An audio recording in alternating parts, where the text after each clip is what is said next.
CM ಹೊಸ ವ್ಯಾಖ್ಯಾನ ಬೇರೆ ಮಾಡ್ತಾರೆ. ಅಲ್ಲಿ ಕಾಲ್ ತುಳಿತ ಆಗಿದ್ದಕ್ಕೆ ಇಂಥ ಕಾಲ್ ತುಳಿತದ ಘಟನೆ ಬೇಕಾದಷ್ಟು ಕಡೆ ನಡೆದಿದೆ ಅಂತ ಹೇಳ್ತಾರೆ. ಅದಕ್ಕೆ ರಾಜಕೀಯ ನಾನೇನಾದ್ರೂ ಮಾಡಿದೇನ್ರಿ ಅಂತ ಕುಂಭಮೇಳವನ್ನ ಹೋಲಿಕೆ ಮಾಡ್ತಾರೆ. ನಾನೇನು ಹೇಳೋದಿಲ್ಲ. ಕಾಲ್ ತುಳಿತಕ್ಕೆ ಹೊಸ ವ್ಯಾಖ್ಯಾನವನ್ನ ಕೊಡ್ತಾ ಇರುವಂತ ಮುಖ್ಯಮಂತ್ರಿಗಳೇ, ನೀವು ಮಾತನಾಡ್ತಾ ಇರುವಂತದ್ರ ಬಗ್ಗೆ ನಿಮ್ಗೆ ಅರಿವಿದೆಯಾ ಏನ್ ಮಾತನಾಡ್ತಾ ಇದ್ದೀನಿ ಅಂತ?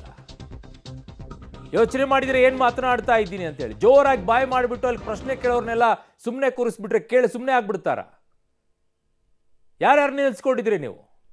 ಎಲ್ಲ ಪೊಲೀಸ್ ಅಧಿಕಾರಿಗಳನ್ನ ವಿಧಾನಸೌಧ ಹತ್ರ ಹಾಕೊಂಡ್ಬಿಟ್ಟು ಅಲ್ಲಿ ಸ್ಟೇಡಿಯಂ ಹತ್ರ ಲಟ್ಕಾಸಿ ಅಲ್ಲಿ ಒಂದ್ 2-3 ಪೊಲೀಸರ ಹಾಕ್ಬಿಟ್ಟು ಬಿಟ್ಬಿಟ್ಟಿದ್ರಲ್ಲ. ಬಂದಿದ್ದಾರೆ. ಅದು ತಪ್ಪು ಯಾರದೇ ಆಗಿರ್ಲಿ ಅದಕ್ಕೆ ಮ್ಯಾಜಿಸ್ಟ್ರಿಯಲ್ ಎನ್ಕ್ವೈರಿ ಮಾಡ್ತಾರೆ.